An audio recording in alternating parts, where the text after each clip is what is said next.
অর্থনৈতিক অনিশ্চয়তা, ঘুরে দাঁড়ানোর আশা নিরাশার দোলাচলে পার হলো অর্থবছরের প্রথম 10 মাস।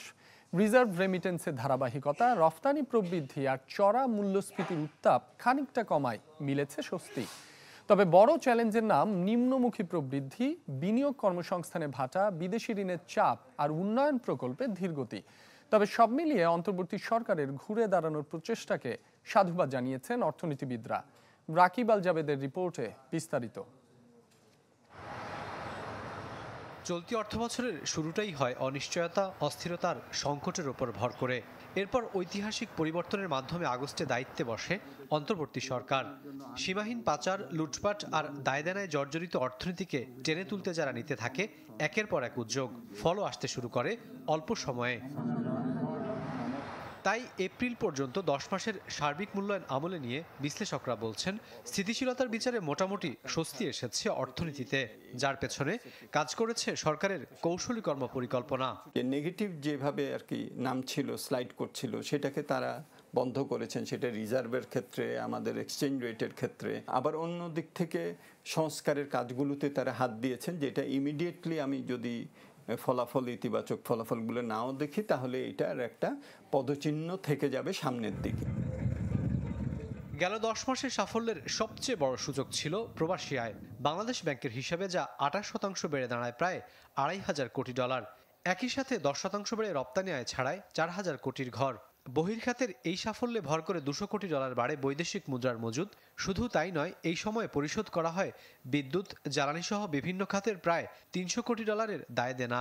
এসবের ভিত্তিতেই 9 মাসে $5 বিলিয়ন লেনদেনের ভারসাম্যের ঘাটতি নেমে যায় মাত্র $1 বিলিয়নে। বিভিন্ন সূচকে কিছুটা ঘুরে দাঁড়ানোর লক্ষণ দেখা যাচ্ছে, বিশেষ করে এক্সপোর্ট, রেমিটেন্স এবং সাপ্লাই সাইডে সংকটকালীন অবস্থা থেকে অর্থনীতি একটা স্থিতিশীল অবস্থার দিকে যাচ্ছে। সেটা কতটা টেকসই হবে সেটা দেখার বিষয়, এবং সেটা তো পলিসির উপরও নির্ভর করবে। কিন্তু আপাতত দৃষ্টিতে মনে হয় যে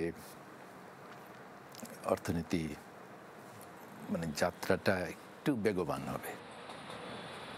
গেল 2.5 বছর ধরে চলা উচ্চ মূল্যস্ফীতির নিয়ন্ত্রণেও চেষ্টা অব্যাহত ছিল সরকারের, যে কারণে এপ্রিল শেষে তা নেমে আসে 9.5-এর নিচে। তবে এই সময়ে বিনিয়োগ, কর্মসংস্থান সহ বেশ কিছু সূচকে আসেনি প্রত্যাশিত সাফল্য।